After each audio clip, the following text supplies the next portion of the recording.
If you're a podcast host, listen up, this one's for you. My name is Allie Jackson. I'm the host of Finding Mr. Height, a dating and relationship podcast that I've been doing for 4 years now, sharing my positive and practical approach to dating that's built on my own life experience. And I wanted to share another experience that I've had, my secret behind monetizing my show. It's called Red Circle, and I was just telling my colleague about how much I love their platform. With Red Circle, not only am I getting a seamless hosting experience, but I also love the support I receive in ad sales. It's not just typical ad sales either. It's targeted opportunities based on my show and my life. And the platform is super simple. You just set your preferences and Red Circle matches you with sponsors that align with your show. You can vet every opportunity and their platform gives you great analytics. More recently too, my Red Circle team has brought me opportunities outside of my podcast on social media to really augment the podcast partnerships, bring them full circle. I just can't recommend them enough. If you want to give it a try, go to redcircle.com to get your free trial. That's redcircle.com for a free trial. Kempire is brought to you by... We have officially kicked off our Kempire After Dark, the Villain Era live experience tour. Philly, you were fantastic. We talked about so much during that show, from hot topics to Real Housewives. We covered everything. I need a 3-hour show. Unfortunately, they won't give it to us, but it's okay. It's okay. We can end up talking about all of these hot topics during the meet and greets as well. I'm coming to Atlanta on August 5th. Then DC on August 22nd, then back in New York City on September 12th. So excited to meet and greet with you guys. All of the shows have meet and greets available, but the New York City show has a live stream option. So if you're around the country or around the world, you have an opportunity to experience the Kempire After Dark, the Villain Era for yourself. Head on over to the description of this podcast episode for details on how you can get tickets for when we come to Atlanta, DC, or our New York City show. I'll see you guys all in a couple of weeks. Yeah, see you guys soon. You're listening to Kempire here on the Kempire Radio Network. Welcome back to the Kempire channel, your number one source for pop culture news and music, entertainment, reality TV, and so much more. Let me know if you guys can hear me, see me, all that good stuff. We are here for our weekly recap of the Real Housewives of Miami with some other tea to sprinkle in there that we have to talk about that's Real Housewives related. All right. Shout out to everyone in the live chat. Shout out to those of you watching on TikTok, those of you watching on Twitch and Twitter. What is going on? We see you guys. La la la la la. Okay. Let me see. Shout out to our King's Guards in the live chats. We see you. Josie said, yay, made it to a live. Yes, you did. Yes, you did. Linda says, I can't believe about Denise. We're going to talk about that in just a second. But can we talk about the Astronomer CEO and his side piece, a.k.a. the head of HR? What? Did you guys see my TikTok on that? Did you guys see my video on my shorts on that? Or if you follow me on Instagram? Can we talk about that briefly? Because the entire office is reacting. Like, wait.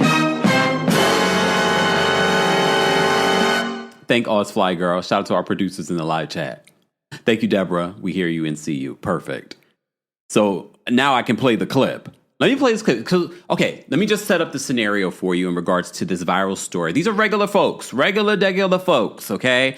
They said, we're going to go and continue our affair at the Coldplay concert, only to be thrown on the Jumbotron and to be called out by Chris Martin. All right, let's play the clip. Yeah. Oh, look at these two. All right, come on. All happy and in love. Nuh-uh. Don't be running away, lady. Look, all happy and in love. And if you follow me on TikTok, you can see the video that I did talking about this. This is the Astronomer CEO, and this is his head of people, meaning head of HR, human resources. Okay? And the young lady, so many people don't realize, the young lady that laughs as the head of HR squirms away also works in HR too. You know that office is buzzing. I miss working in an office. These are the moments where I miss working in an office because there were some scandalous things that used to happen at my office too. But I ain't going to talk about it here. Maybe when I come to Atlanta on August 5th, or DC on August 22nd, or New York City on September 12th. The Kempire After Dark live experience is coming to a city near you. If you haven't got your tickets, go get your tickets today. Ticket information is available in the description. Pageant Mommy said HR laughing out. She is the head of HR. Let me give you their names. I'm sorry. Y'all were out in public Okay? So our friends over at Yahoo tell us, they said what was meant to be a lighthearted moment during Coldplay's Wednesday night concert turned into a full-blown public relations disaster for a high-flying tech CEO, and the footage is nothing short of mortifying. During the band's performance at Gillette Stadium in Boston, frontman Chris Martin decided to spice up the crowd with the classic kiss cam. But what happened next left the audience gasping, the internet spiraling, and $1 billion CEO, oh, he's worth $1 billion. Shout out to his wife. Shout out to his wife. Yes, he's married. Okay? But what happened next left the audience gasping, the internet spiraling, and the $1 billion CEO potentially facing a career-ending scandal. As the cameraman panned across the thousands of fans in attendance, it suddenly landed on Andy Byron, the married CEO of Astronomer, a software development firm reportedly valued at over $1 billion. And his chief people officer, HR, that's what they call HR now. So she's an executive too. Chief people officer, Kristen Cabot, who's also married, apparently, allegedly, from what we heard. Okay? The pair looked cozy, too cozy. Byron had his arms wrapped around Cabot, who leaned in closely, smiling. But as soon as they noticed themselves on Coldplay's Kiss Cam, they panicked and made the situation much worse. Byron let go immediately, ducking behind a barrier like a man caught red-handed, while Cabot buried her face in her hands, visibly flustered. But you're at a public event. You're at a public event with cameras. People have cameras. How do you... Just the fact that the internet is making this go viral, it could have went viral without Coldplay calling it out. Let me play the clip for you. Let me play it from the beginning. For those that just joined us, we're going to get into our Real Housewives, but this is Real Housewives drama. Yeah. Oh, look at these two. All right, come on. You're okay? Oh, what? Either they're having an affair or they're... Not her laughing. So you see the young lady standing next to her, like cringing but smiling at the same time.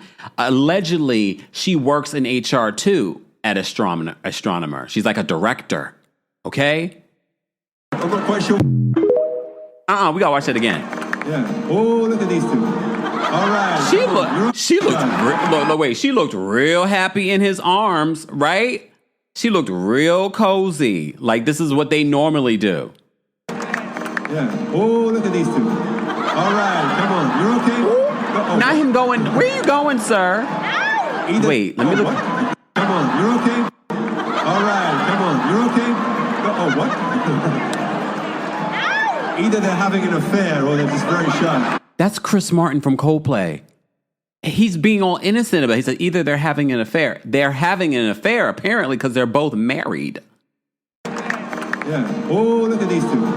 All right, come on. You're okay? Sir, where are you hiding? Either they're having an affair or they're just very shy. I'll say this. I know we're laughing and kikiing, but if this was my husband, I would be, my $1 billion husband, I would be devastated. Because not only are you cheating, you're cheating out in public, and now you're caught, and it's now gone viral. Allegedly, they said that the wife has already removed his last name from her Facebook profile. Allegedly, I don't know. I haven't confirmed that myself. Irene says I'm giggling. Look, we're giggling because it's not us, because I think we would lose our damn minds if we saw this. And you see how this is the head of HR right here.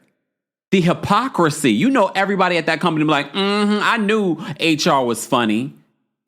Always protecting the company and not protecting me. Yeah. Oh, look at these two. All right, come on. You're okay? What? Either they're having an affair or they're just very shy. Either they're having an affair or they're very shy. They're having an affair, Chris. I never heard of Chris Martin cheating on his ex-wife or any of his girlfriends, right? I haven't heard anything like that. So, All right. So I had to talk about it because, normally I'm not going to do a separate video talking about these people that we don't know, but it's a viral story that literally I saw the video this morning. Then I saw it was going viral and I said, okay, let me talk about it. And that's what before I ran off to Pilates. But here we are talking about it during our Real Housewives of Miami recap.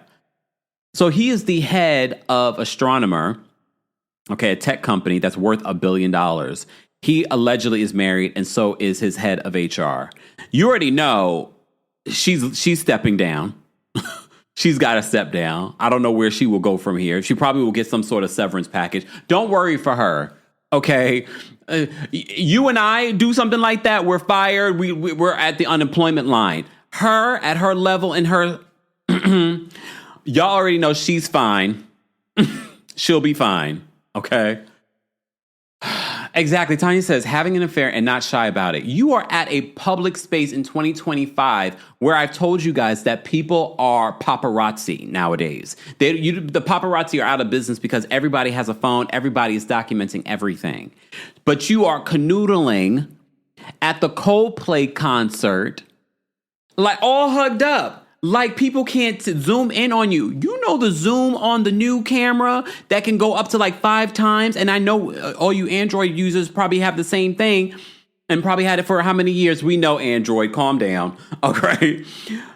The way you can zoom in. What if I was one of his employees and I saw that? I could have blackmailed them. Even though I'm sure the office already knew. Clearly, because the young lady that was right next to him allegedly works at the company. Allegedly. I haven't confirmed that, but apparently she's a director. Let me play it again for you. Yeah. Oh, look at these two. All right, come on. You're okay. Look, he's ducking under the seats. She's turning around. She doesn't know where to go. Either they're having an affair or they're just very shy. And I'm guessing this is her subordinate who has her hand on her head like she is just embarrassed, laughing. It could be a nervous laugh. Some people laugh nervously. I'm not quite sure.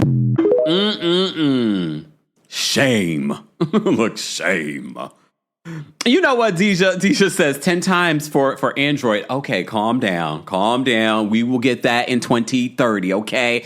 Apple phone users will get the 10 times zoom in 2030. Calm down, Deja. At least I made the joke about ourselves already, okay? All right. Oh, Allie says a director aiming for the new title that's opening up. Oh. Yeah. You know she gonna get it. She kept all the secrets. Foxy said the kiss cam wanted some karma. I just don't understand how you are First of all, I don't condone cheating. I just want to put that out there before y'all start jumping around. However, how are you cheating so dumbly and bigly at a public event? Forget about the Jumbotron. Everyone has phones. But anyway. I digress. Yahoo continues. They said the pair looked cozy, too cozy. Byron had his arms wrapped around Cabot, who leaned in closely, smiling. But as soon as they noticed themselves on Coldplay's kiss cam, they panicked and made the situation much worse. Byron let go immediately, ducking behind a barrier like a man caught red-handed, while Cabot buried her face in her hands, visibly flustered. That's when Chris Martin twisted the knife with a comic precision. Oh, what? Either they're having an affair or they're very shy, he quipped, prompting roars of laughter from the unsuspecting crowd. All right. If the public display of discomfort wasn't damning enough, the footage made its way to X, formerly Twitter, and TikTok, where it has since gone viral, racking up millions of views and thousands of retweets. And while neither Byron nor Cabot have responded publicly, social media has already made its mind up. Okay, here are some of the comments that people have been saying on social media in response to this. Let me just put this up so you guys can see it again. Hold on. Podcast fam, you go to my YouTube. Oh, look at these two. All right, come on. You're okay? Shame. Oh, what? Either they're having an affair or they're just very shy. Having an affair. I'm not quite sure. This is what social media said. What happens in the dark will always come to the light every single time. Another person says, if they didn't react like this, this wouldn't go viral. But they knew. They were caught red-handed. Another person says, they made it so much worse by reacting that way. Imagine if his wife and her husband were Coldplay fans. Laughing my A off, that's what they get. Support for Byron's wife, Megan Kerrigan Byron, has been pouring in with users tagging her in posts and urging her to check social media now. Those aren't your friends, because I wouldn't want her to check social media that way. I would have to come to my friend and be like, girl, sit down. Don't check social media. No. I got to break something to you. So this is according to Yahoo. They said, according to his LinkedIn, Andy Byron has served as the CEO of Astronomer since July of 2023. You about to lose your job. You about to lose your job. So he's not even someone that like owns the company. He's just the CEO. So they could remove him. The board probably will remove him, because this is not a good look for them. Okay? According to LinkedIn, Byron has served as the CEO for Astronomer since July of 2023 and previously held high-level positions at cybersecurity and software firms. Astronomer, which specializes in data orchestration tools for companies, is widely respected in tech world, with clients ranging from banks to media companies. Where's Feb Taro? I gotta send this. Oh no, she saw this because she commented on my video. I need her to pull some cards around this situation. Cabot, the woman, is his HR chief, joined the company 9 months ago. Damn, you done lost your good paying job and your marriage in an instant? Dummy. Sorry. Cabot is HR chief, joined the company 9 months ago, describing herself on LinkedIn as someone who wins trust with employees of all levels, from CEOs to managers to assistants. I bet. How do you do that, Kirsten? Her title, Chief People Officer, and that title has never sounded more ironic. You know, Yahoo, y'all trying to be funny over here. Together, they were supposed to be the face of a high-functioning tech empire. Now they're the unwitting stars of what the internet is calling the Coldplay cheater cam.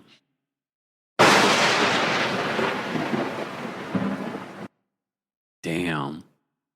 It's embarrassing, but they did that to themselves, right? Oh, they did that to themselves. Right? Not even a year she's been there. All right, we have to talk about something really dark. You know, we reported to you on some platform. I can't remember if it's the podcast. This is why it's important to listen to the podcast, because I talk about some things. I add certain things to some of our recaps later. You never know what I might add to this episode later. So make sure you're listening to the podcast fam. And shout out to our podcast fam that don't even watch me on YouTube. You exclusively listen to me on the podcast. I saw a comment of someone saying that on Spotify. You can leave comments on Spotify, y'all, just in case you didn't know. Denise Richards, as you know, her estranged husband filed for divorce, was it last week?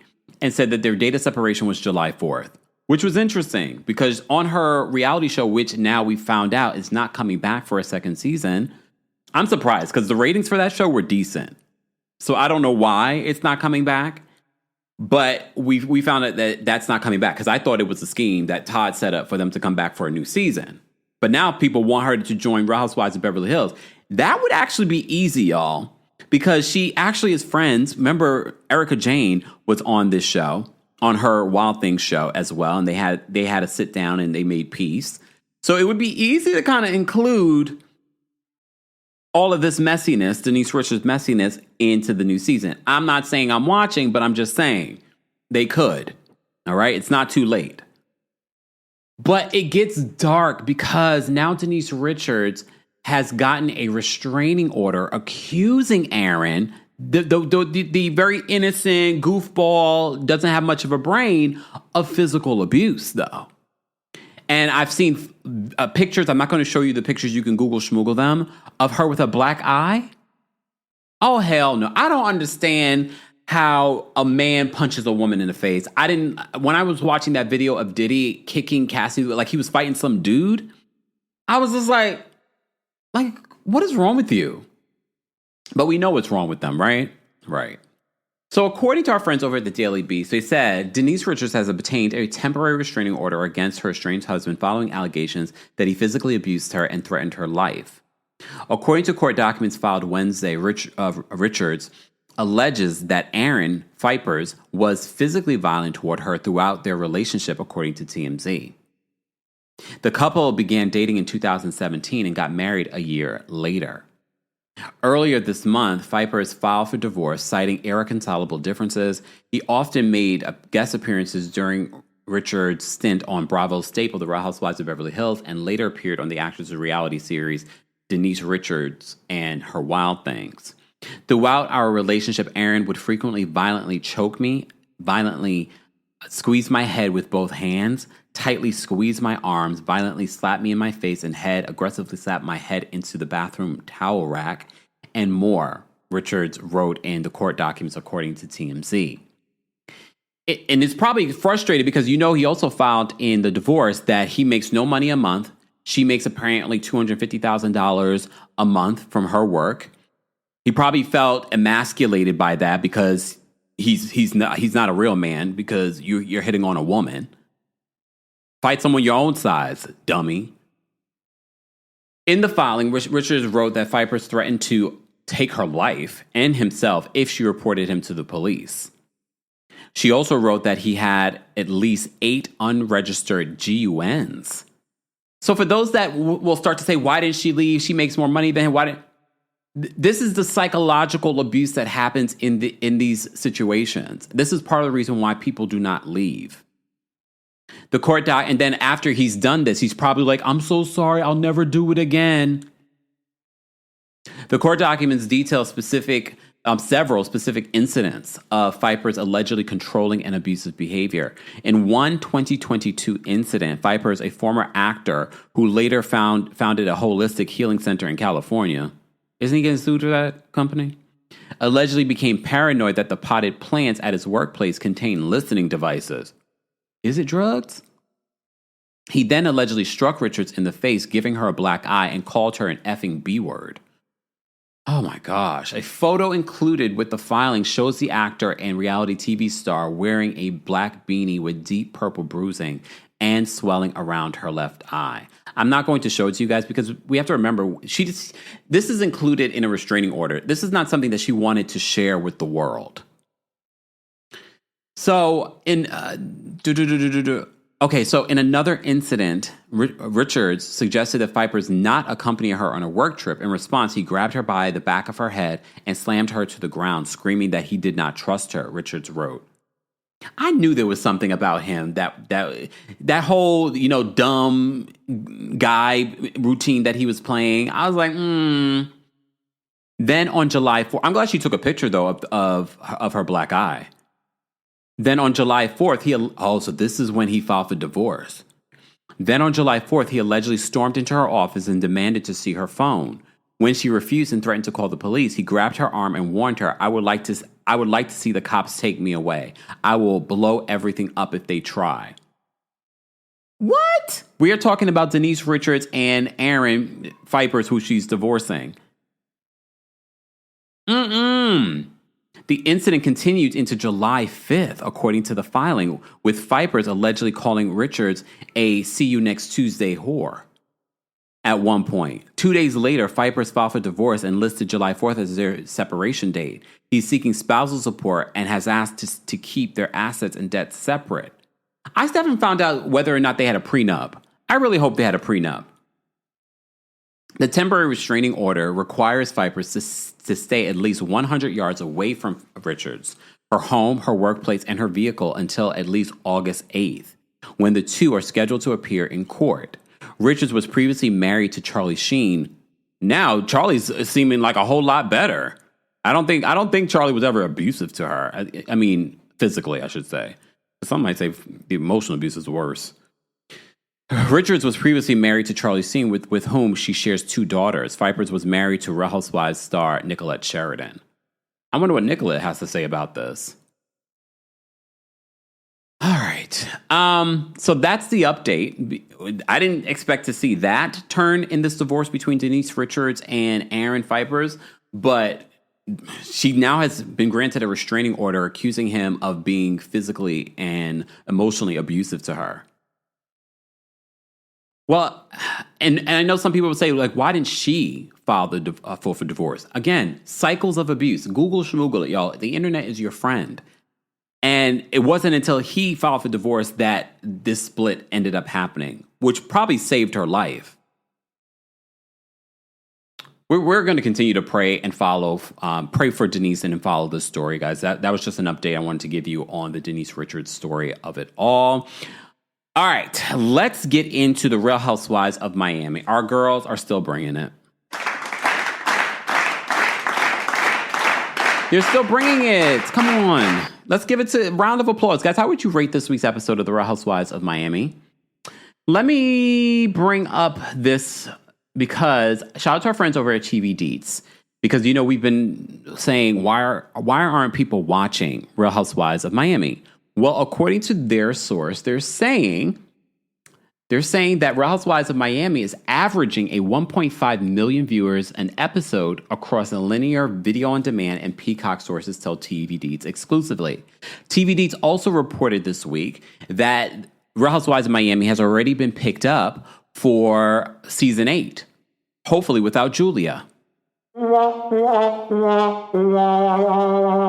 Yeah, hopefully without Julia, because ain't nobody care about Julia, okay? But that was good news. You have to remember, when they rebooted Real Housewives of Miami, a lot of people started watching it when they rebooted Real Housewives of Miami, it was exclusively on Peacock. They eventually brought it to Bravo, and that's when we could see the ratings weren't rating for them. They've been averaging like 200,000 live viewers. However, conveniently, the timing of it all, a Bravo source, we'll say, is leaking this information to TV Deets to let us know that they're averaging over a million views per episode. I don't know if I necessarily 100% believe that, but they deserve that. As I said before, the numbers do not equate to the quality that Real Housewives of Miami has been giving us since their reboot. The reboot has been fantastic. Purple Yellow says Julia can be a friend of. No, I don't want her to be a friend of. I'm done with Julia. I'm so done with Julia. All right. So, you know, last week's episode of Real Housewives of Miami ended with the fight between Stephanie and Lisa because Lisa was 2 hours late. Lisa went to social media and said she had told them to leave her. She was running behind. On Watch What Happens Live, she was 3 hours early. She says she's got a lot going on, so that's part of the reason why she ends up being late. She's got her company. That's why, you know, she's managing a lot of people. Okay. Okay. Whatever excuse. I feel like if she wasn't managing anyone, she still would be late. Lisa is just always about Lisa. Okay? So, Alexia's narcissist party. Did you guys think that Danielle did a good job? You know, the TikTok, Instagram influencer that Alexia hired. I could have done a better job, and I'm not some sort of, you know, guru. He's wrote 3 books, though. Okay. So the ladies finally arrive, and they're looking around. It's a beautiful setup. On the mirrors are different messages. People are like, is this about Todd? Oh, I forgot to bring over my, oh my goodness. TikTok, I'm going to have to probably pause you guys because there was a video of Todd that I wanted to share with you guys. Please hold TikTok. There's a video that I wanted to share of Todd. Okay, because they talk about Todd in this episode, and I wanted to share it. Wait, not that one, this one. Let me just share this because Todd is speaking out on social media. Okay, so I wanted to share this video of Todd. Okay, let me just do that. Let me go back to TikTok. TikTok, I'm back. I'm back, TikTok. Sorry to put you on pause for a second. Not putting you guys on pause. I wanted to share this video of Todd because they bring up Todd. Shout out to the producers and the editors. You guys in this episode, if you have not watched Real Housewives of Miami's episode this week, yes, there's drama and all this other stuff, but there's these little funny moments. Just if you're not paying attention, you'll miss it because I forgot what they labeled this goddess party, but they was like, not about Todd, because the ladies were like, is this about Todd with all the little different sayings? And also Alexia has said that he's a narcissist. Alexia is a narcissist, but Alexia will say she's a narcissist, but then in the same breath, I'm not a narcissist. Girl, you are a narcissist, all right? Let me bring up this footage of Todd in his car because he's calling out Stephanie. So let me just bring this up so that you guys can see this, of what he had to say on social media, okay? Let me just bring that. All right, TV, and it made me think of all the things I teach people about business and success. And I come across a woman on a TV show, and she's out there flexing her private jet, and everything out of her mouth is my Birkin this, my Louis Vuitton this, and all she's doing is flexing and bragging and truthfully being very obnoxious. And when I see the feedback that the public gives this story, it's, wow, this woman is rich. This woman is so successful. Well, first and foremost, all this woman did to become successful is she married a rich old guy. That's not necessarily an accomplishment in business. That might be an accomplishment to make. I will pause him there because we have seen Stephanie. It seems as if she works within his business, so it doesn't seem like she's just a wife. Apparently she works in the business, but I'm not done because I know you've seen the Reddit streets, okay? Rich. But here's the biggest misconception about money. People who have money over their dead body would walk around saying, this is my Birkin, this is my Rolex, this is my jet. They just don't do that. Now, they enjoy all the finer things in life, but they don't. Pause. Does he have a lavalier mic on? He's in his Rolls Royce. I will say that, but it might be rented according to Alexia. Does he have a lavalier mic on right now? Well, he's smart. He's doing it. He's top tier influencer.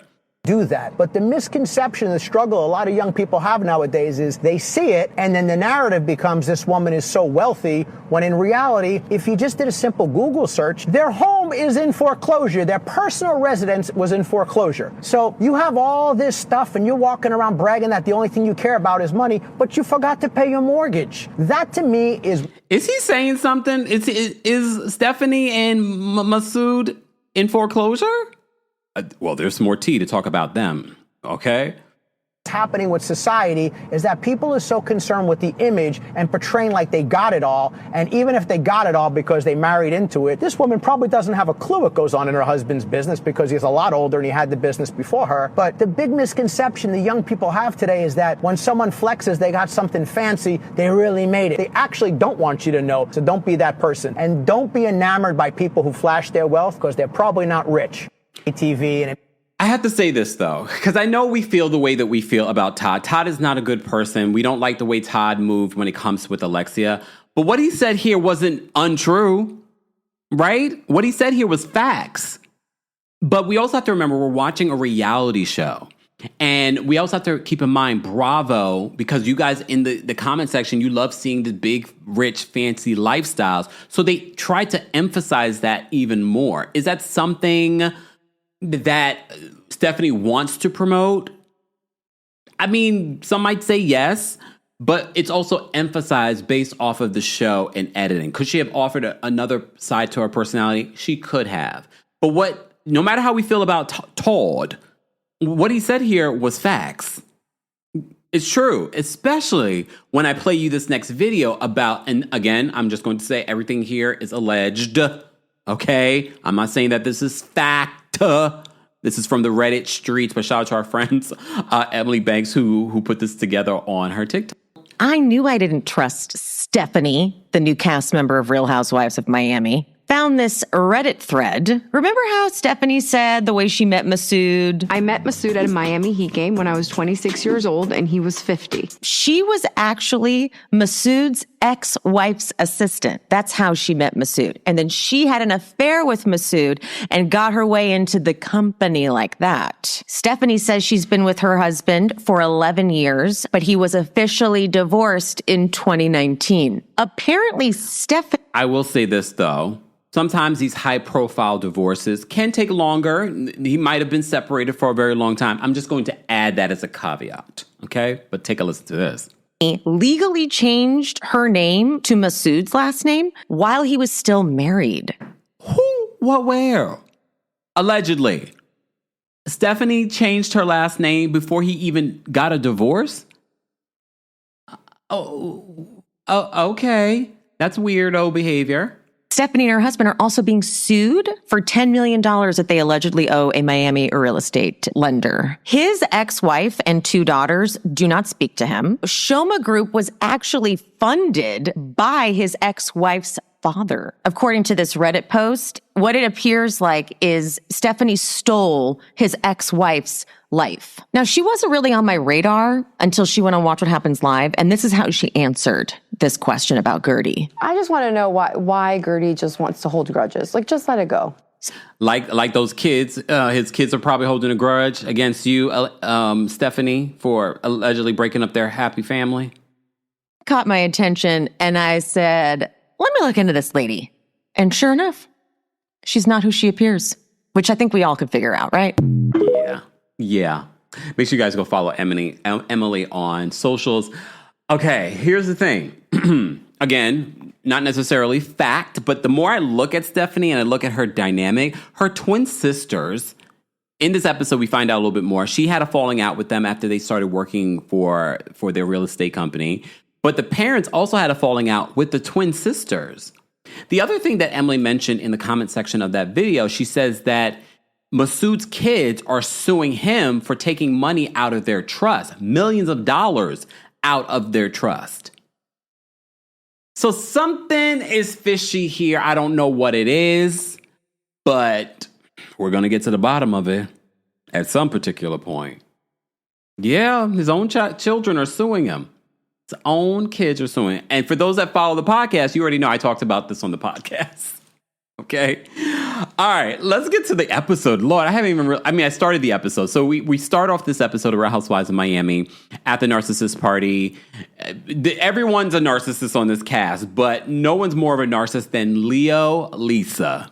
So she's busy taking pictures. There's a whole photo shoot, okay? She's taking pictures. They're reading the different things on the mirrors, but she's busy taking pictures, okay? Did you guys see that Gertie and Lisa were on Watch What Happens Live and Andy randomly brought up and AC, it doesn't mean anything besides air conditioning? Okay, we'll run with that. But I'll see you guys at the Kempire After Dark show. Right, Philly? We talked about that at the Philly show. Ticket information is available for our Atlanta show that's coming up. Who's coming to my Atlanta show? Atlanta, why haven't we sold out our show yet? It's 3 weeks away. Come on now. Go get your tickets today if you haven't already. Or I'm not coming back to Atlanta either. Okay. The other show we have coming up is DC. DC, we have a new location, so make sure you guys get your tickets for that. Meet and greets are available for all the shows, but there's a live stream available for the September 12th New York City show, so go get your tickets for that. More information will be available in the description. All right.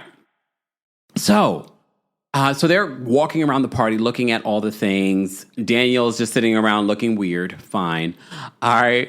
Stephanie and Lisa finally make up. Stephanie apologizes, but then she says in her confession, she's not going to be late again, right? Probably. Okay. So Julia, when they're sitting down, Julia and Gertie have a conversation with the other ladies, and Julia says that she felt like they had moved on, but based off of what Gertie says in that interaction, Gertie has a thing about her, and this might be the reason why some of the people in the group don't see it for Gertie. She does have a habit of over-talking people. But again, a lot of them do that. A lot of them are very big and histrionic. But she does have this thing about where she's talking over. She doesn't let people speak. And we see examples of that in this episode a couple of times.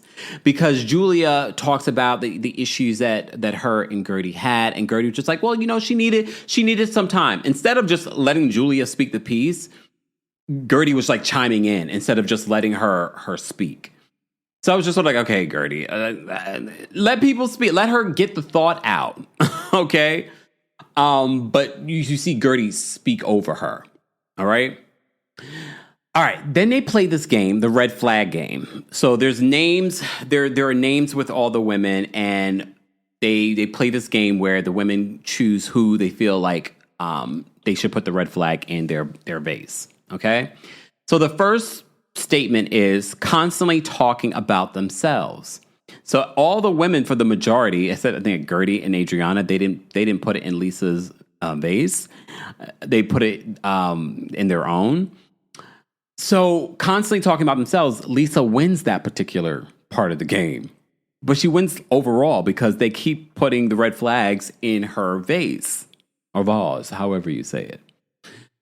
So Larsa then calls out Lisa for making everything about herself. And I know that's rich coming from Larsa, but apparently the group does agree. Larsa says that so this was funny because you know how Larsa is. I say this all the time about Larsa. Larsa will go to the depths of hell. If you say the word, if you say, I think your dress is ugly, she'll be like, oh, and that's why your mother never loved you. You know what I mean? So she goes to the depths of hell. So Lisa said that she has receipts in regards to how Larsa is not necessarily a good friend and blah, blah, blah. So Larsa's like, I am the receipt. Okay. And then Larsa says, because she says, what did she say about her? She says, I am the receipt. She's like, Lisa says, is that going to be your costume? And then Larsa says, how about you go get a dress in your size? Oh, damn. Again, another instance, this is why they call her the larcenist. Like, how did we end up there? How did we end up there? I was like, okay. But that's Larsa, okay? Then the next part of the game, quick to take offense. Lisa wins that one as well. Then they ask, who here lacks accountability? So this is when Julia wants to ask Daniel, the expert. He's like, I want to know how to move forward. I had this issue with Gertie, blah, blah, blah, blah. And Gertie partially apologized. For me, in that first of all, she's bringing this up in front of the group, which they agreed not to do. Again, she's bringing it up in front of the group, but they made the agreement not to do that. So now she's bringing this up to the expert, asking for his expertise when we thought that they were good. Okay. And then she said, Gertie partially apologized. First of all, Gertie shouldn't have to apologize. You threw water all over her. And Gertie was just like, I don't think we should discuss this here because I was physically assaulted. But Julia also says that Gertie called her horrible names. You're lucky that she didn't call you... I can't wait for the Kempire After Dark live show. You're lucky that she didn't call you everything under the sun, Julia. After you splashed her in front of these women with water. She didn't touch you. She didn't put her hand in your face. But she called me horrible names. Really? Anyway, so this sparks an issue between Gertie and Julia because Gertie thought, okay, we were good. But apparently we're not good. And Gertie's just like, I thought we decided not to talk about this in front of the group. And she says to Daniel, she's like, well, I was physically assaulted. And there's just a lot more to this story than what she just told you. And then she says in her confession, it's like, I thought we weren't bringing this up to the group. And if you saw the preview for next week, Gertie is about to bring out her text message receipts. All right, so then they continue with the game. So the group has to vote on who plays victim a lot. Lisa wins that one as well. I did feel bad for Lisa a little bit because, and again, we don't know this group's dynamic, but it does seem like the group has some issues with Lisa that they're not telling her about or she's oblivious to. But now it's sort of like now everyone is putting their red flag in Lisa's base. Okay. So Lisa starts getting into it with Larsa, and Daniel tries to shut her down and be like, we have to talk one at a time, and we have to move on. And she's like, no, I want to speak. I need to speak. I need to say this. She's like, no. And he shuts up. He shuts up. So Lisa and Larsa go back and forth with their issues with each other. Larsa then again says that Jody is cheap. All right. Stephanie is sitting there thinking about how she could be making money. That is what she says in her confessional. I get why some people are now looking at Stephanie like, okay, girl, like, all right, you're coming across pretentious and blah, blah, blah, blah. She's like, I'm sitting there thinking about how I could make money. Okay. Or pay the money that you owe, allegedly. So then Larsa says that she's been in her back and forth with Lisa. She's like, I'm trying to be independent. I'm trying to help you. I'm busy trying to teach my kids how to be independent. Again, I have to go back. We don't love Larsa all the time. And they showed all the reasons why. Because remember when Lisa talks about, I don't understand why this group has magically forgotten all the terrible things that Larsa has done. And then they re-show all the terrible things that Larsa has done to different people in this group. I'm like, Larsa's not the best. However, when it came to the divorce with Lenny, Larsa really did show up for Lisa. I have to keep mentioning because it really stood out to me and a lot of us during that time. You're like, wow, Larsa's really stepping up for Lisa. Okay. So they get into it. Lisa has a breakdown. And Adriana comes to her defense, and Lisa says, Adriana has been really there for her. Lisa walks away, and she's like, guys, this is a gang up. She literally just lost her father. And I'm glad that Adriana said it, because I think we did forget that too. Like, yes, Lisa does make everything about herself, blah, blah, blah, blah. But she really did just lose a family member, her father. So she is going through all of that. So this game is not necessarily helpful when it feels like everybody is ganging up on her and everybody's against her. And you have to remember, Lisa's ego is very fragile. You know what I mean? Like, I don't want to baby her because she is a grown adult with children. But, she already is fragile. She's still going through the divorce with Lenny at this particular time. And then there's the whole, she lost her father. Okay? So she gets emotional, she gets him, she walks away. All right? Lisa says she doesn't understand why everyone forgot what Larsa has done to them over the years. And then they show a montage of all the things that Larsa has done over the years. And again, those are some pretty terrible things that Larsa has done to the group. Especially the most last thing that she did with Gertie, and revealing Gertie's cancer diagnosis to the group after Gertie specifically said to her, don't tell anyone. Didn't take her 2 seconds before she told the entire group. So Lisa has this breakdown. She walks away. Gertie says, I wish someone in this group would have stepped in when Julia and I were having our issues, but no one did. So she decides that she's going to step in. I didn't mind this at first because Gertie grabs Larsa and says, come on over, have a conversation. So she brings Larsa over to have this conversation. And even Adriana's like, you know what? I'm not going to sit here and watch it. I'm going to get up and go. And Gertie's like, I'm not going to leave. I'm going to be a mediator. I didn't love the way that Gertie was mediating because she was interrupting. She was telling people what to say. Larsa's like, we don't need a mediator right here. And I agree. This episode reminded me of the things that I find annoying about Gertie. In this particular, I thought it was great. You want to bring them together, a separate conversation.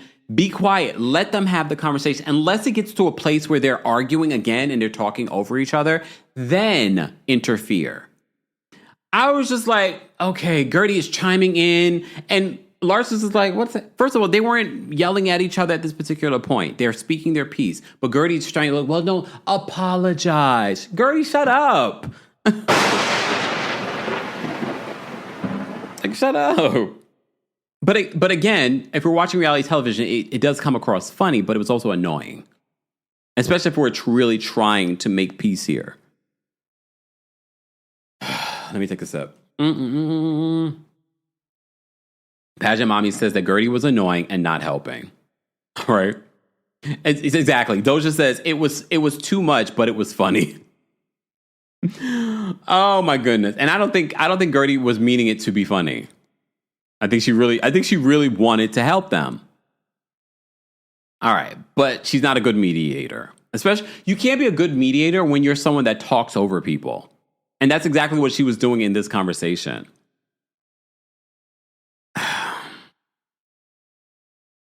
Let me see. Let me say thank you. Viewer, thank you so much for being a member for the Super Chat. Viewer says, Larsa, where's the receipt for the BBL? Not a receipt for the BBL. Lord have mercy. Guys, keep liking the video if you haven't already. We're talking about the latest episode of The Real Housewives of Miami. If you're a member of the channel, I will drop the calling for you guys in just a second. I'm going to actually drop it for our top tier members. No shade to our lower tier members. But we're going to drop it for our top tier members first. Keep liking the video, guys, if you haven't already. We've covered a lot already for this recap. Let me go here. All right. And don't forget, guys, you can also hear our live recaps on the Kempire podcast. That goes for everyone. Ponder Production says Gertie had me rolling because she's so ridiculous in how she was handling the situation. Like, how are you helping the situation? You're not helping the situation with how you're handling this. But again, this is what makes good reality TV personalities, like your delusion. Like you really think that you're helping, but you're not. You're making the situation worse. All right, Royal Court members and senior royals, I'll drop the calling for you guys. Team Kempire members, I'll drop the calling for you guys in just a second. I still have a lot more to go through in regards to this Real Housewives of Miami episode, so let's move on. All right, Julia, we have this separate scene with Julia and the social worker. As you know, Julia adopted these two black boys, brothers, and at this particular point, they're in the middle of the adoption phase. So they have to have home visits. So the social worker comes there and they have this home visit. Okay. She says that they're a few weeks away from becoming adoptive parents. If you missed it this week, Martina was going viral for her thoughts on surrogacy. And she basically says surrogacy is wrong and that you can't have it all. That was Martina's tweet that I believe she's now deleted. Reminder that both of Andy Cohen's kids, the executive producer of the show, are kids of surrogacy. She says, but you can't have it all. But you can adopt. First of all, being a part of the LGBT community, you can adopt at your big age. Some people might say you can't have it all to Julia. But okay, I guess unless it's convenient for you and whatever your money can buy. But okay. Anyway, I've digressed. So they meet with the social worker, and social worker has concerns because, you know, there is no male figure in the boy's life. And she's like, are there any male role models that she'll have around them? And she's like, you know, my brother, I FaceTime with him 3 times a week, blah, blah, blah, blah. I guess the male figure will be virtually. But then she goes into talking about having guests over and how the boys' reaction to that seems like they have concerns because they might be a little triggered. They might be a little traumatized at, you know, being from one home to the next and concerned that this is not their forever home. Okay, so she talks about that. Then, so we have that scene. Some of you fast forward through those scenes, rightfully so. But I'm paying attention. I'm paying attention to those scenes because I'm concerned for those black children in that household. And it's not because I feel like they're going to do anything to them. My concern is because of the microaggressions and macroaggressions that Martina and Julia have been making. I've said it before. I have concerns that because of the way that you guys are doing this, maybe subconsciously, I'm going to give you grace. Subconsciously, I'm concerned that you're going to do that to these children and not realize what you could be doing to them. Just pointing it out. Protect black kids. All right. Anyway, moving on. Stephanie has dinner with her parents. Here's the thing that stood out to me in Stephanie's scene with her parents. So she's very close with her parents. She has a Nest Cam that they don't know that she has access to in their home. Okay? She's like, there's nothing illegal about that, right? I just want to make sure that they you know, if they fall. Okay?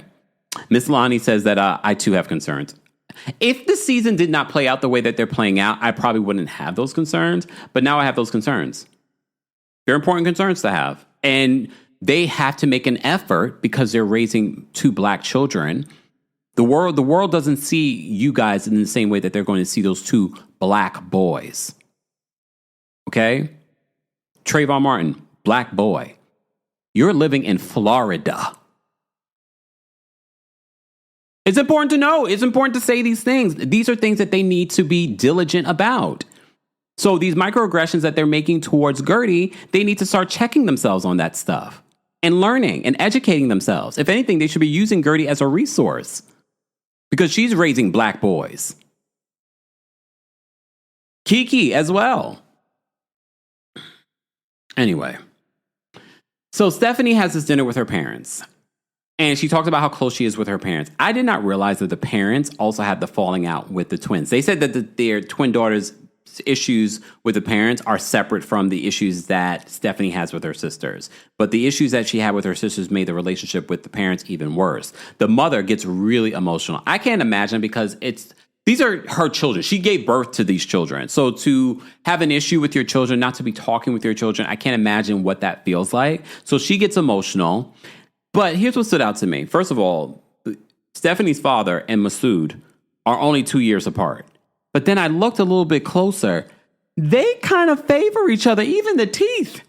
I was like, Stephanie, you might need to go to therapy and unpack that a little bit. Just saying. Mia Moore says, these are the questions that should be broached during the adoption process. I mean, I'm surprised that wasn't a question the social worker brought up. She brought up the whole male figure in the boy's life. What about the whole aspect of these are two black children being raised by two white women? That is an important issue to be brought up, especially in America, in Florida, with the things that have happened in Florida. Like, those are important. We can't be saying, we don't see color. No, because these boys are not growing up in a world in America where people don't see color. Just saying. But back to Stephanie and her parents. Go back and look at Masood and her father. Even the way that they comb their hair and the length of their hair is very similar. Just saying, that's what stood out to me. But the other thing that stood out to me in their conversation is that the mom gets really emotional because they don't have a relationship with the twin sisters. I'm on the twin side. I don't know. I find that to be weird. What happened? And the issue with the parents and the twin sisters are a different issue than the issue between Stephanie and her twin sisters. She said that once they signed to work for the RHOM group, she feels like that's where she signed away her sisters. So I don't know what happened in regards to when the sisters worked for her, but it caused an issue. And now the twin sisters are not in communication with the family. And the mom gets really upset about that. I felt for the mom. Britt Chanel says, not the hair. Go back and look, Britt, and then report back. Everyone go back and report. Deja says they're 1 year apart. Well, based off of what they showed, they said he was 67 and Masood was 65. Maybe Masood's birthday hadn't happened yet. So maybe it's only 1 year apart. Maybe a year and a couple of months. Who knows? Okay. Yeah. So, okay. A scene that I don't know if we necessarily needed, but it was fine. I still enjoyed the episode. How would you guys rate this week's episode of The Real Housewives of Miami? It was still I'm going to give it an 8. I thought it was maybe more than an 8. Oh, no, more than an 8. I have to give it a 10. That conversation with Larsa and Lisa at the end, I have to give it a 10. Okay? But also the conversation with Gertie and Russell. Let's get to that conversation. Guys, if you're just joining us, we're talking about The Real Housewives of Miami. Oh my goodness, I forgot how good this episode. I almost cried during this therapy session with Guerdy and Russell. Russell can't help but be real. Gertie is over the top, but he's low key. He's straightforward. He doesn't play the BS. He doesn't play the I get it. Gertie. Can we just say this? On some level, Russell gives black man energy. Wait. Y'all, do you get what I'm saying? Go back and pay attention to Russell. There's something about his vibe, his energy. I'm just like, and I just had that thought now. But anyway, anyone agree? Come on, agree with me. Someone agree with me. Thank you. Hey, it's July on TikTok says, yes, I agree. Thank you. So they go into therapy, which I'm glad that we're getting to see the other side of this. So many times with reality television, when we talk about breast cancer, we don't see the aftermath. And what we're seeing in Gertie's storyline is the aftermath. Nasra says that he grounds her. Without it, she needs grounding. She needs it. And we've talked about this before. Nasra agrees with me. Ali agrees with me. Thank you. Day says Russell's secure with himself. Without a doubt. Savannah says he's giving zaddy. Yeah. I will say this. I'm sure he got some good loving after this, because when he said, you keep saying that I'm traumatized, and the real thing here is that I'm amazed by you. Oh. I was just like, if y'all could see my legs, I would have been like, I'm all yours right now. What?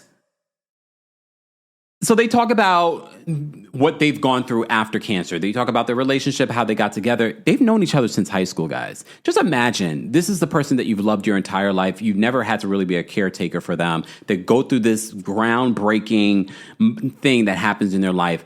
And honestly, when Gertie said that there was a point, because I've never been through chemo. I've only been sick before, so I can only imagine what chemo is doing. You know what I mean? That's a whole other level. And I'm a man, so men, we could be punks when we get sick. And she told Russell, like, I don't want to do this. She's like, maybe it's my time, because she didn't want to continue with the chemotherapy and things like that. And she said, maybe it's my time. And he said, no, the kids need you. I need you. I said, oh, damn.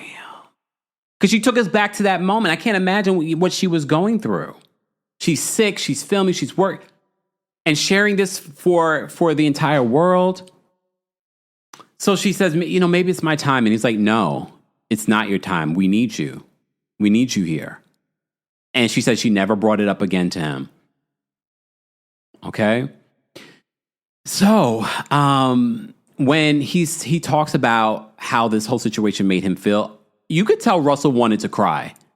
We have to remember, this is someone that he's loved since high school. They're now what?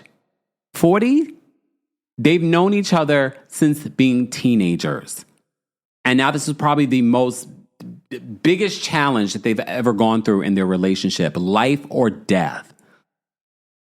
And now he's seeing his partner possibly die.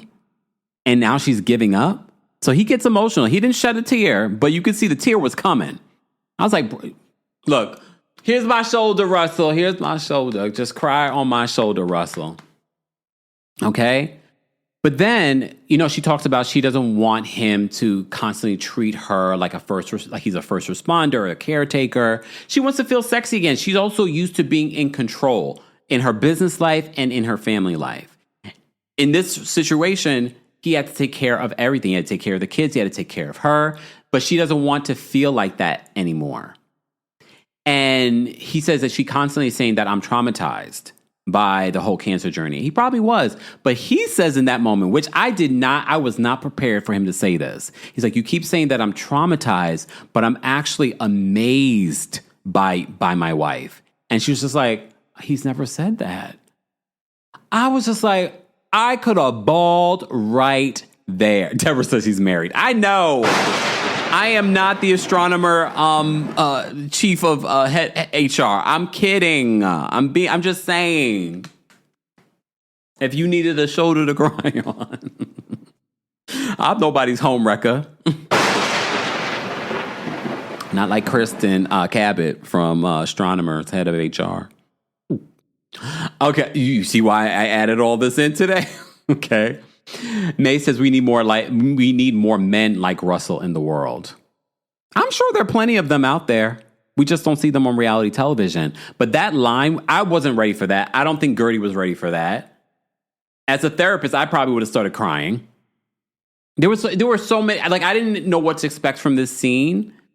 Because Gertie can be a lot, okay? Let's be honest. Let's call a thing a thing. She can be a lot. Even in that moment when they first get in there, I'm like, okay, Gertie, pipe down, sit down. So she talks about the journey, the cancer journey, wanting to give up, him not letting her give up. And he's saying that she keeps saying that I'm traumatized, but I'm truly amazed by her. Then she talks about how, her journey of how her parents left her. And anyone that grew up with Caribbean parents, it's not uncommon where kids are brought to America and left here, or you're staying with relatives or vice versa, or they're left in, the other country while their parents come to America to work. It happens a lot. But Gertie talks about how that sort of triggers her within this friend group when she feels like she's being excluded. And I was like, I never thought about that, because that's going to lead us to the conversation about Julia excluding her during the cruise that she begged her to be on. Okay? BY says, Kempire, you mean former head of HR. Well, I'm waiting for the paperwork. Okay? I'm waiting for the paperwork, but you're right.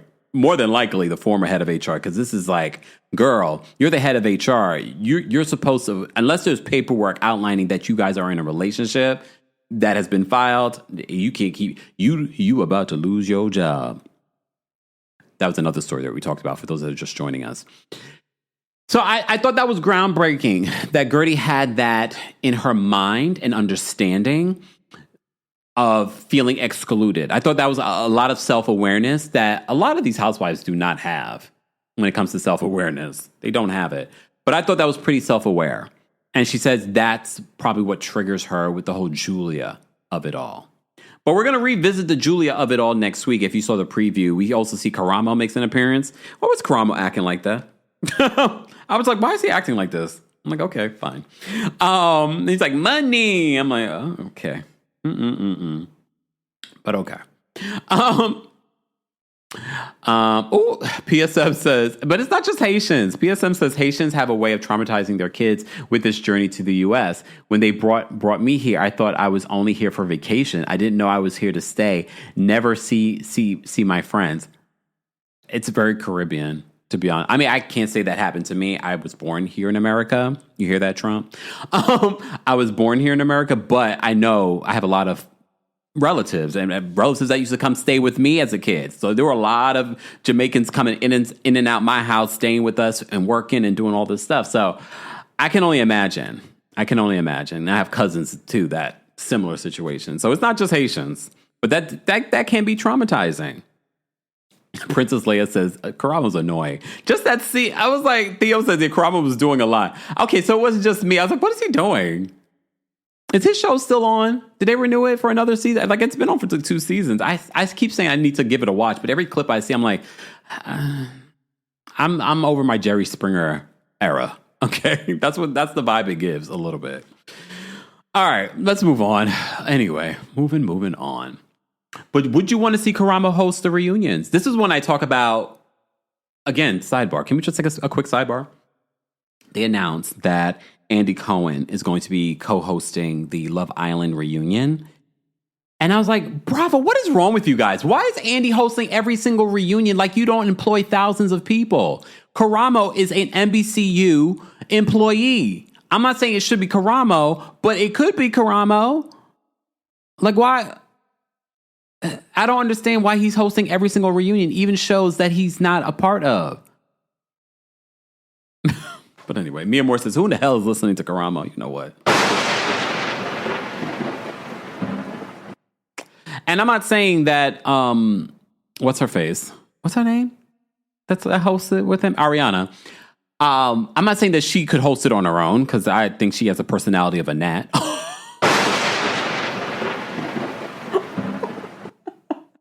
It's funny because it's true.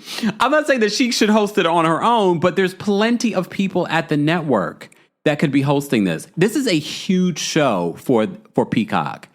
And you're giving another thing to Andy Cohen. It's weird to me, but whatever. I don't even watch the show, but I saw that and I was like, what the hell? Tiny Sunflower, so I'm sick of Andy. And I'm not saying that Andy's bad at it. It's not even that. But he's not the only one that would be good at it.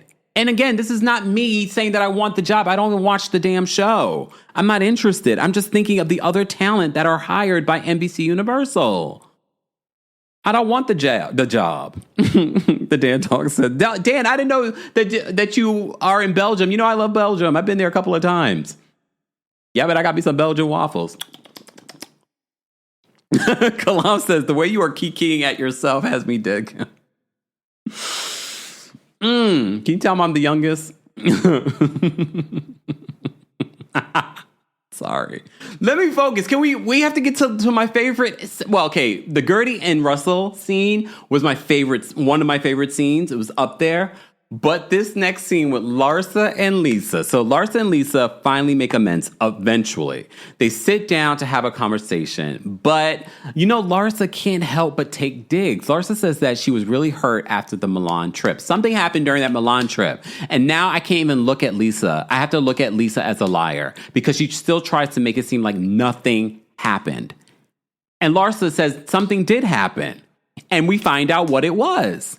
Because Jody accused Larsa of hiring paparazzi to take that damning photo of Marcus doing the sniff, sniff, sniff, okay, with the AC, all right?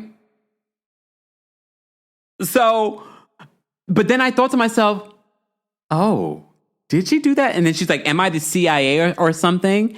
And then Lisa says, well, the paparazzi guy told us you did.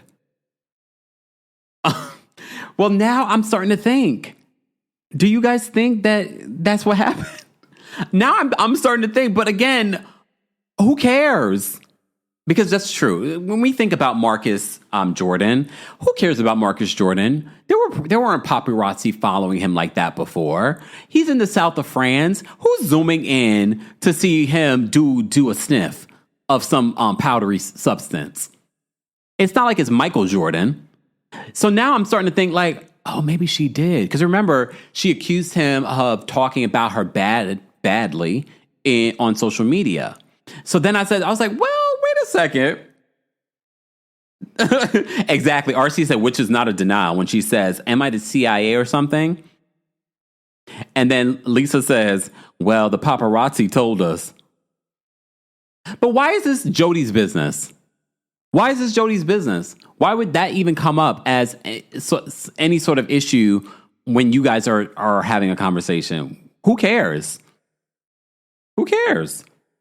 But him bringing it up, I can understand. Well, I believe, I think I just convinced myself that Larsa did pay someone for them to get that photo of him. Cindy says, definitely call the Paps. Because who cares about Marcus Jordan like that? That's not, I mean, is that going to pay a bill?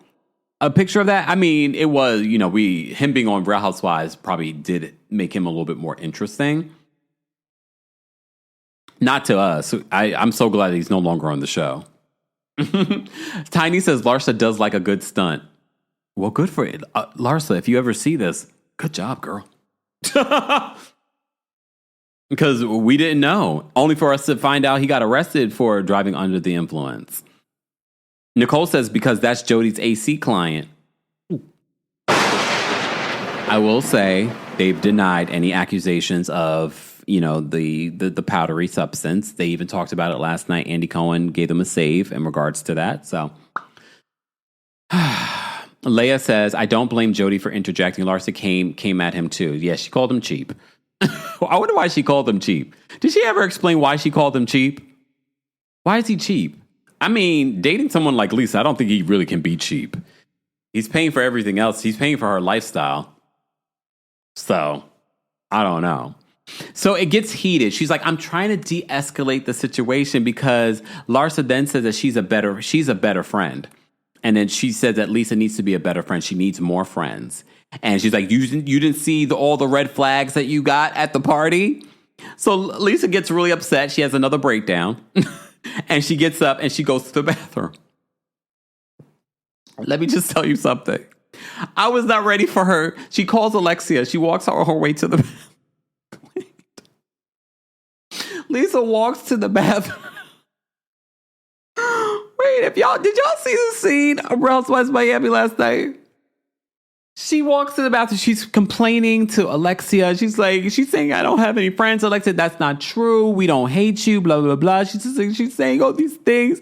She's in the bathroom mad. The cameraman.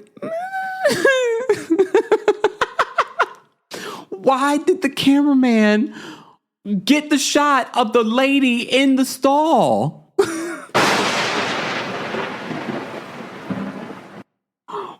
Cameraman, but wait, the funny doesn't even stop there. So we see Lisa complaining to Alexia on the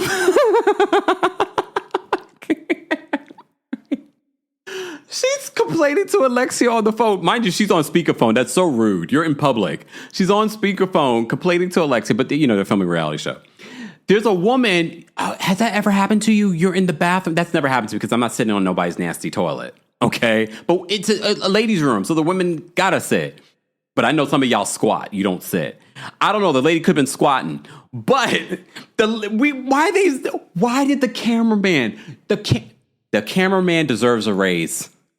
Why would the cameraman get the shot of the lady's feet and then keep going to the lady's feet? Like, who thought of that?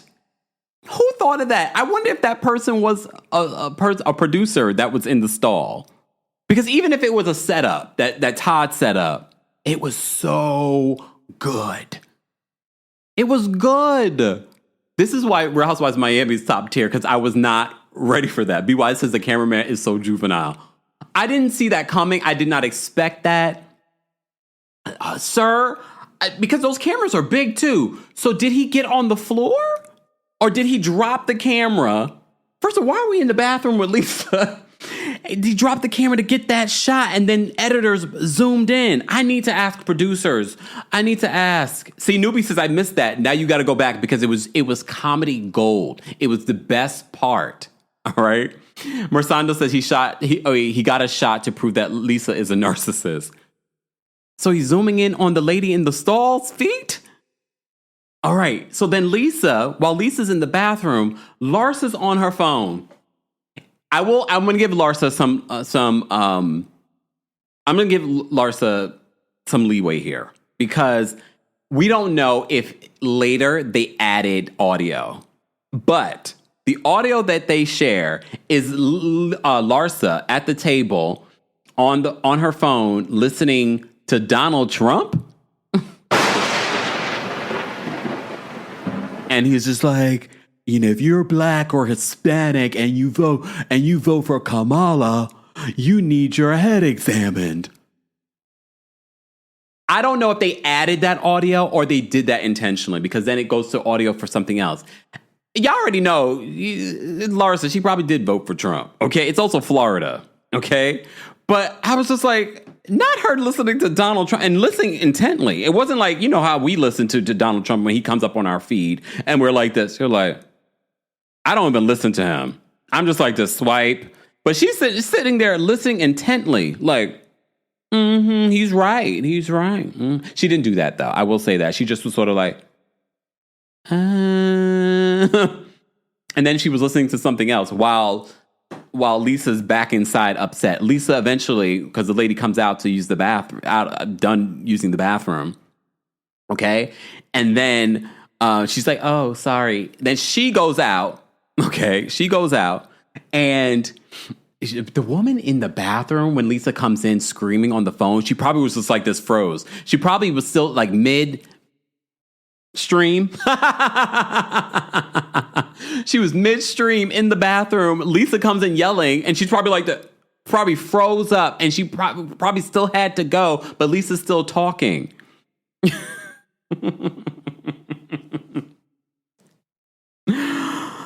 All right. But yeah, so Larsa's out there listening to random things on social media, I'm assuming. All right. K-Baby says, I doubt Larsa even votes. Lord. All right. Oh, we had super chats, guys. I'm sorry. Thank you to the super chats. Thank you, Dr. Payne. Dr. Payne's all the way down there in Florida. Just hi, Kempire, mods, and friends. Love Russell too. Yeah. Let's see. Kendra, thank you so much for the super chat and for shout out to all of our members. It's giving that they chose to adopt black children to say that they're not racist. Not saying they did, but that's what they are giving. Well, remember the Gertie stuff started happening while they were already adopting, so. Dr. Payne, thank you for another super chat. Dr. Payne says they have real lots, Gertie and Russell. Maybe that's why the other ladies hate on Gertie so much. Oh, you mean real love is what you're trying to say, Dr. Payne? Dr. Payne, thank you for another super chat. Everyone is talking about Love Island. I'll watch if Kempire watches. I'm not watching. It's done now. Thank God. I'm so glad. I'm on my Big Brother kick right now. I'm loving Big Brother. Loving Big Brother. If you are a Club Kempire member, a part of our podcast, our Club Kempire podcast, Apple Podcast subscription, you get a free 3-day trial. So if you want to check it out, I do talk about Big Brother there. All right. Mersando says, I love you, Kempire. I feel seen. All right, so Lisa goes outside of the restaurant and she's still crying and she's like, I just started thinking people like me. The guy that works there, the black guy, he comes over to her, says, ma'am, you're being a little loud. And she's like, oh my God, I'm sorry. And then she walks out. Okay. Again, another funny moment in this scene. I did not expect the scene to be funny, but it was funny. All right. And then, okay, so Lisa and Larsa sit down and they do have a conversation. And I like how the conversation ended up going, okay? Because Larsa says that she wanted Lisa to be a better friend at the beginning when this all started. And then she apologized for calling her the B word in her home during Jodi's party. Then she apologizes for not being a better friend to Lisa when she lost her dad. So she apologized. I have to give it to Larsa in this moment. She apologizes, okay? And then Lisa's like, well, you know what? I apologize as well. Keith says it makes sense that Lisa is a Cancer. She's not a Cancer. Larsa's a Cancer, right? Lisa is a Leo. She's such a Leo. So, all right, froze. Please hold. Mercury's retrograde. No matter what Nicki Minaj says. No matter what Nicki Minaj says, Mercury has a shadow period. We are in a retrograde. Well, now a retrograde starts tonight. Is today Wendy Williams' birthday? I think today is Wendy Williams' birthday. Happy birthday, Wendy Williams. Yes, happy birthday, Wendy Williams. All right. If you remember the channel, I dropped the call-in link on the community tab for everyone now. We are talking about the latest episode of The Real Housewives of Miami. Thank you to everyone that has already liked the video. This was a fun recap. I had a good time. So Lisa and Larsa make amends by the end of this conversation without Gertie chiming in. I liked it. I want to see them get along. I'm at this particular point where we're 6 episodes in. I don't want to carry this out for the rest of the season, but we already know the Gertie and the Julia of it all is not over. You saw the preview for next week. And before you guys even get on Gertie, she's doing what housewives do. She's making a spectacle of this situation. So she's posting up the text messages between her and Gertie. All right? I mean, between Gertie and Julia. I'm sorry. Like, Gertie can be annoying, and we can say that Gertie can be annoying, but Julia is 10 times more annoying. And I don't like the way that this all played out, and I definitely think that she did this to be a part of the Mean Girls crew. Sidebar, did you guys notice during the red flag game, Adriana kept on putting some things in Marisol's vase, and she was like, oh, I guess you don't want to move on. This is what Marisol says. Marisol, you do not want to move on with Adriana, so stop pretending like you really want to move on with her. You do not. And I like Marisol, but you do not want to move on with Adriana, so let's not sit here and pretend. You guys are still trying to exclude her. Stop trying to exclude her. And poor Adriana's supposed bestie is not helping. I wonder if we're going to see more of, I'm guessing based off the trailer, we're going to see more of the downfall of Julia and Adriana's friendship. All right. Mia Moore says, happy birthday, Wendy Williams. I have immense love for you. Yeah, everyone say happy birthday to Wendy Williams in the chat. I believe today is her birthday. Let me just double check. I know it's either today or in the next couple of days. She's a Cancer. Hold on. I'm pretty sure today's her birthday. No, tomorrow's her birthday. Tomorrow is her birthday. All right. Tomorrow is her birthday, July 18th, 1964. See, at least I'm early. Happy belated birthday to DJ Richie Sky. Shout out to all the Cancers celebrating a birthday. Okay. Tutu, I will be dropping the call-in link. Let's get to 350 likes. I will drop the call-in link for the general audience. But if you're a member, I've dropped the call-in link for you guys on the community tab. We're talking about the Real Housewives of Miami's, the latest episode. If you had to rate this episode, how would you rate it from 1 to 10? I'm giving it a 10.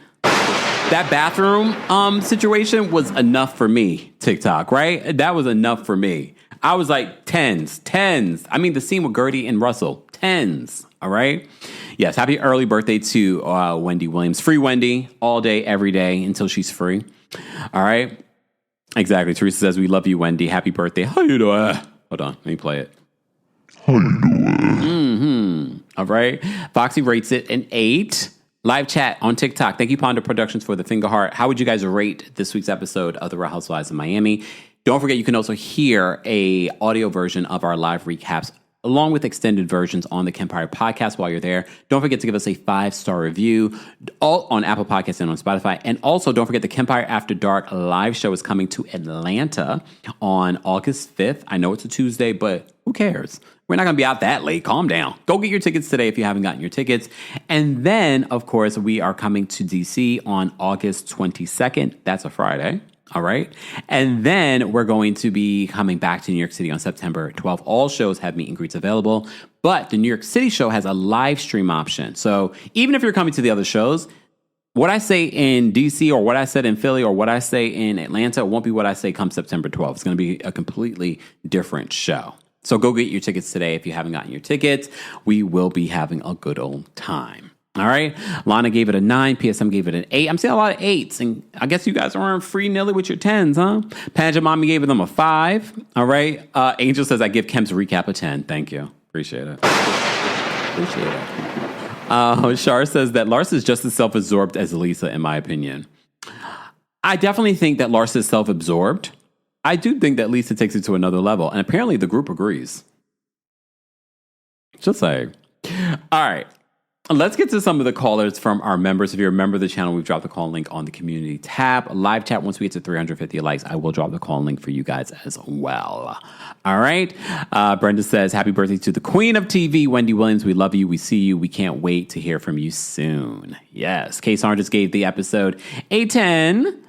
All right.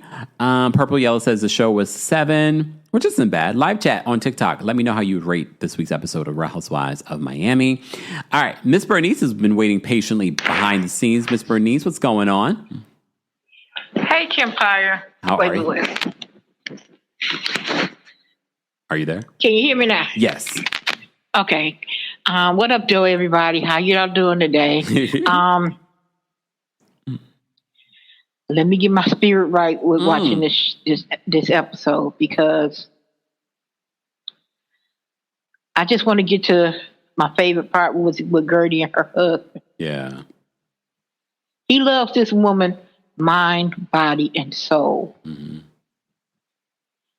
They are the yin and the yang, ebb and flow. Mm. You don't see one without the other.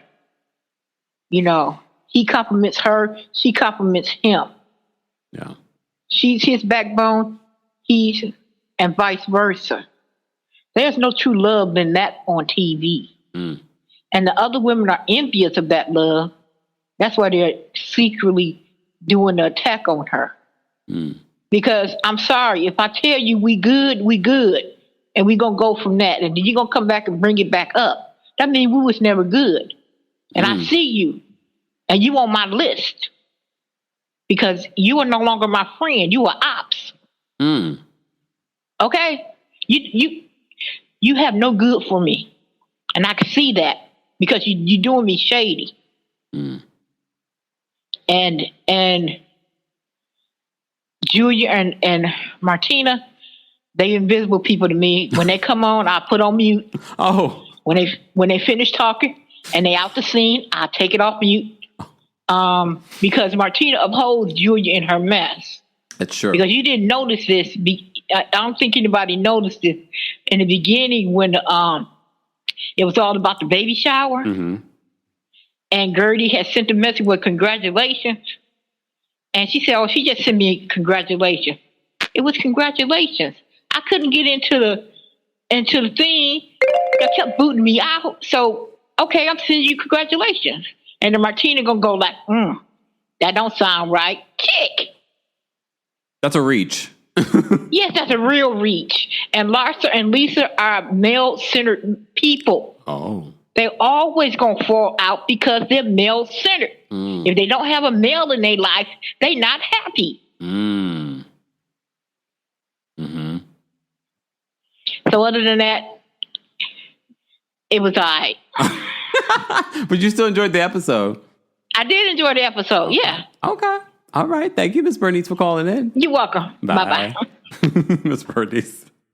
Always reading them for Phil. Okay. All right. I dropped the call link for the general audience because I know there are people patiently waiting. And we have members backstage. Let me bring up Ariana next. Ariana, what did you want to share about Real Housewives of Miami's latest episode? Hi, Kempire. How are you? I thought the episode was just okay. I feel like it's just not giving what the last few seasons have been giving. Really? Yeah. Okay. I don't know if I have a bad taste in my mouth from stuff with Gertie or but yeah, I guess, or also I do really just miss Dr. Nicole. I really miss the sparkle that she brought to the show for sure. And that guy, I can't remember his name, and I've been in and out of this live because I'm working, but the guy that Alexia brought, Daniel, that guy's really strange. And right? The red flag thing was very, very strange. Why was that even, how does that uplift anybody? I don't get the point of any of that. It was, I guess, just messy for the show, I guess. I don't know, but that was just weird. And that guy's very strange, very strange. I don't like his vibe at all. He's got 3 books. So? I can write a book. I know, that's right. Write a book. You're right. But yeah, also, I just wanted to say that your like one of your old videos on Amsterdam or whatever, I just went. So yes, so good. I need to go back like ASAP, like tomorrow. But, yeah, because didn't you go to Ibiza too? You went a couple places. Yeah. I was out and about. I went to Paris, Amsterdam, Ibiza, Barcelona, London. Okay, fine. I'm sure you had a fantastic time. Goodbye, Ariana. I'm playing. I'm just telling you, go on vacation again. You gotta go soon. Soon, hopefully. After this bye. tour. Bye. After this tour, I'm going somewhere. All right. Tanya's backstage. We'll bring Tanya up next. Tanya, what did you want to share about the Real Housewives of Miami's latest episode? Hey, Kempire, is it me? Yes. Or is it the other Tanya? Oh, hi. Oh, no, it's you. Hi. My alias works with the T. Sorry. You keep throwing me off. I'm like, who is this? I'm so sorry. But I wrote down a list because I have quite a few points to say, so I want to go fast. I really related to Gertie's experience because what she went through is what I saw my brother go through in the Dominican Republic. And it's very, very traumatizing. It still bothers me to this day. As a mental health professional, I take personality disorders very seriously, and to see the aimless blaming throughout the red flag activity was just not conducive. I don't see how that's helpful to the group, and I do agree with Lisa. It seemed like a pylon, so I was very proud of Adriana for sticking up for her. I believe Lisa is very self-absorbed, but so is Alexia and Larsa, and they all act the same way. The only difference is that Larsa finally does not have a man, so she's not as male-centered. And then Stephanie and her husband are very shady, and I do not like the constant pompous attitude about making money. Like, can you not read the circle's vibe? Like, everyone here has money, so why do you feel like you have to keep throwing yours in someone else's faces? I think she needs to find a group where she fits. She needs to join, like, the National Entrepreneurs of America or something, because Real Housewives of Miami is not it. I'm getting tired of that. I know, I think it's very disgusting. I don't know. It's just my own personal opinion. Nobody has to agree, but I think it's very shady and disgusting for you to date a man that's probably around your father's age. No, he really is. He's around her father's age, like a year difference. Something about that just does not give. And you're working this hard and he has money? Girl, bye. Tanya, also go take a look at the father and Masood. They kind of favor each other. I saw it. She's Ashley Darby on a different show. Like, call it what it is. And Kempire, please keep doing Julia's accent. I live for the accent. I die every time. I'm saving it for the tour. Okay, I'll see you in Atlanta. Yes, I'll see you in Atlanta, Tanya. Bye. Okay, bye. Yeah, I'm saving all my good stuff for Atlanta, okay? All right, Keith is backstage. We're going to bring Keith up next. Keith, what did you want to share? Hey, Kempire, you can hear me?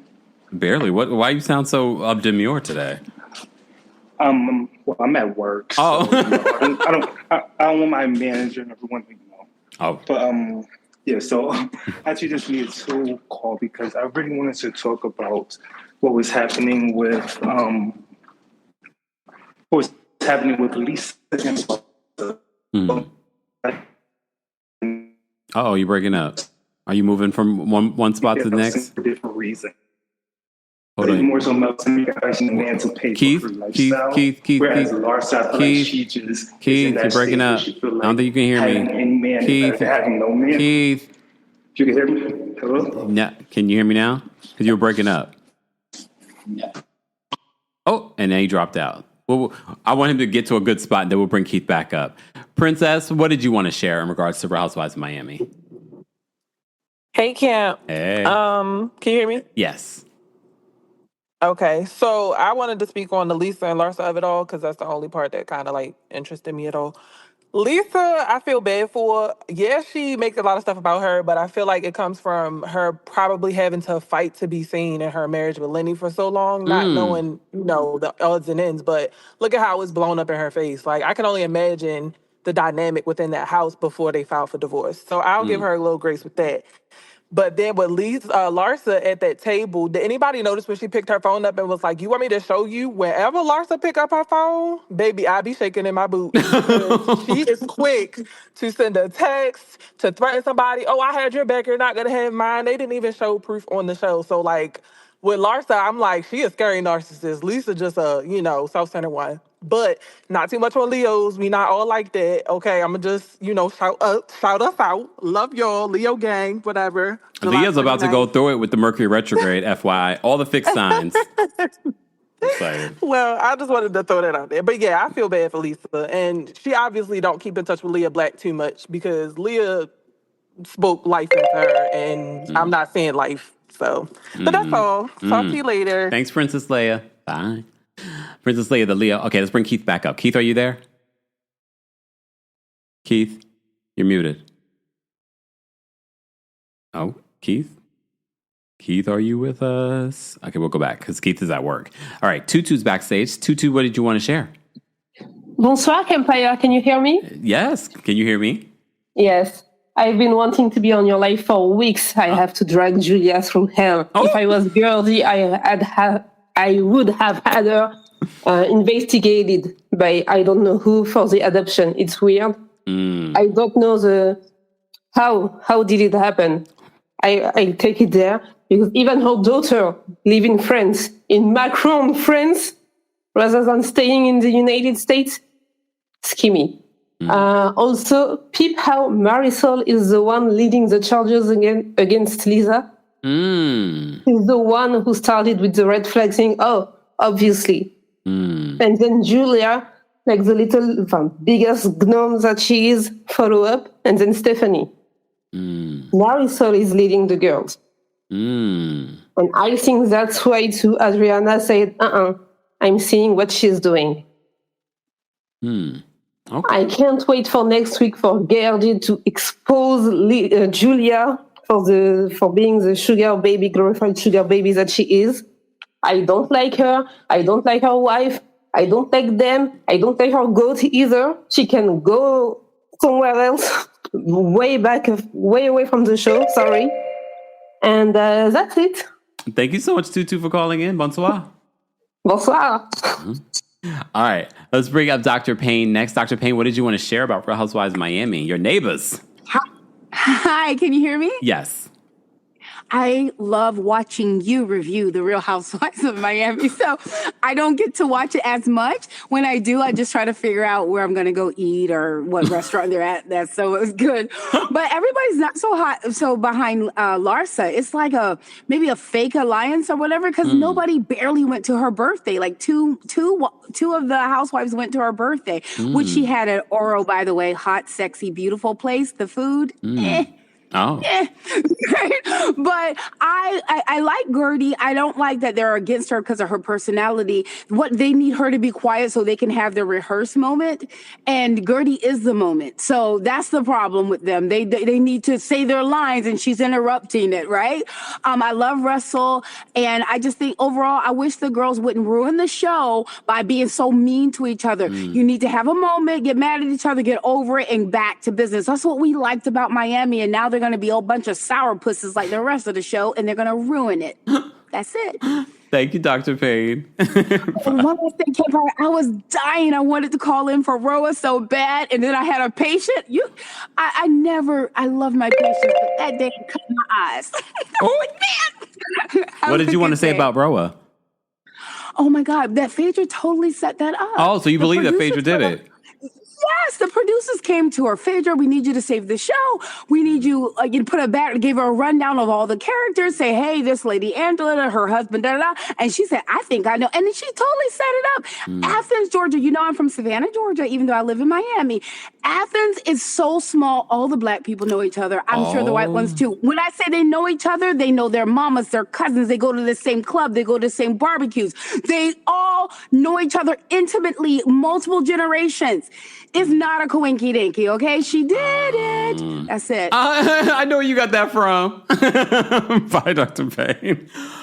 And just to kind of go back on the Real Housewives of Atlanta stuff, but when I come to Atlanta August 5th, City Winery, go get your tickets. I'm going to talk more about that because I think Angela has a difficulty with being clear. That might be a tourist thing because you know what Candy was just on Watch What Happens Live. I'm like, Candy, just say what you mean. Like, what is all this stammering? And I think that's what Dr. Payne just did there is what Angela needed to do. Anyone that knows anyone from Athens, Georgia, it's a very small town. Everybody knows each other. I don't know if that's enough information. Her receipts did fall flat for me, but I'm like, I kind of get where she's going with this. But I don't think that Angela set herself up. to do this as a storyline to throw her husband under the bus. I think she was trying to clean it up. All right, let's try Keith again. Keith, are you there? Keith, I don't know what's happening. All right, let's try Dan. Dan, are you there? Yes, I'm here. Hello, Kempire. Hey, how are you? Good, and you? Pretty good. I just wanted to say that I really loved this episode. It was really nice. It was both emotional with Gertie and her husband, and really the last scene with Lisa and Larsa, it was so funny. And what I like about them is that they are both so alike, and they just don't understand that they should just talk about it and then it will be done. But it's funny. It's a nice shoot. It's not too deep, too dark. So it's really fun to watch. Yeah. And also I wanted to say that I will take my ticket for the New York live show because I'm in Belgium, so I cannot be in New York in September, but I will watch you on the live. Yeah. Thank you. Thank you so much, Dan. Take care. Yes, guys. Again, Dan's all the way in Belgium, but he's going to be a part of the Kempire After Dark live experience via the live stream for New York City. So if you can't come, you can be a part that way. I know Foxy got her tickets. Shout out to everyone that's got your tickets. If you're watching the replay of this, be sure to let us know if you got your ticket. Don't forget the Kempire After Dark live experience, the villain era. It's coming to Atlanta next, August 5th, literally less than 3 weeks away. Then we're going to be in D.C. August 22nd. And then we're in New York City, September 12th. Ticket information will be available in the description, along with my skincare. All my skincare is by Butter today. So more information will be available in the description. Shout out to everyone watching on TikTok, Twitch, Twitter, and those of you that called in. I know Keith was trying to call in, but I don't know. Something was going on. Who knows? But it's okay. Replay crew, let us know your thoughts on the latest episode of The Real Housewives of Miami. Thank you to everyone that sent in a Super Chat, Venmo, or Cash App. Those of you that have liked the video already. Those of you that have shared the live or you became a new subscriber. If you're a new subscriber, let us know in the live chat as well. All right. There goes Keith. Let me say thank you. Thank you, Keith, for the Super Chat. Keith says, shaking my head, you would think a high-rise building would have better service. No, it doesn't, because I live in a high-rise and it has terrible phone service. Nonetheless, I just think that Lisa needs a man financially, while Larsa don't know what life is like without a man. So they're pretty much the same person. Like what Dan just said, they're pretty much the same person, Lisa and Larsa. But let's see, maybe the peace stays peaceful throughout the season. I don't know. We shall see. Thank you so much, Keith, for being a member and for the Super Chat. We appreciate your support. Guys, you can also support if you're watching a replay of this just by liking the video. If you haven't liked the video already, what are you doing? What are you doing? Anyway, I'm loving Real Housewives of Miami. It's been fantastic so far this season. How would you guys rate this episode of The Real Housewives of Miami? I'm giving this episode a 10 just from that bathroom scene. Just from the bathroom scene and Guerdy and Russell's scene as well. All right. Okay, Powerful said that I live in New York, but I'm going to the show in D.C. Powerful, you're not going to come to the New York City show? Just saying. Okay. Powerful's like, I ain't got all the coins to be spending for everything, Kempire. I understand. Fine. Okay. Guys, I hope you guys have a great rest of your Thursday. Where did the week go? Where did the week go? Don't forget to follow me on TikTok, guys, because there's short form content that I post there first. So you might be missing out on certain things. I eventually post them on other platforms, but make sure you follow me on TikTok and make sure you follow me on X, because I'm also sharing my thoughts and opinions and tweets about things that I don't talk about anywhere else, like Big Brother. I did talk about the first couple of episodes of Big Brother on the Club Kempire podcast. It's a paid podcast subscription here on Apple. Be sure to check it out. You can have a free 3-day trial if you just want to check out. I talked about the White Lotus there. I talk about And Just Like That. All of that's available there. All right. Thank you to everyone that sent gifts on TikTok. Those of you that sent in Super Chats, we appreciate you guys. I will see you all in the next one. Let's end it with this. Yeah. Oh, look at these two. All right. Come on. Caught in the act. Caught in the act. Either they're having an affair or they're just very shy. No, they're having an affair, Chris Martin. I'm not quite sure. She ran. Thanks for tuning in to Kempire here on the Kempire Radio Network. As always, you can hear Kempire on Apple Podcasts and on Spotify or wherever you get your podcasts. More information can be found on KempireRadio.com.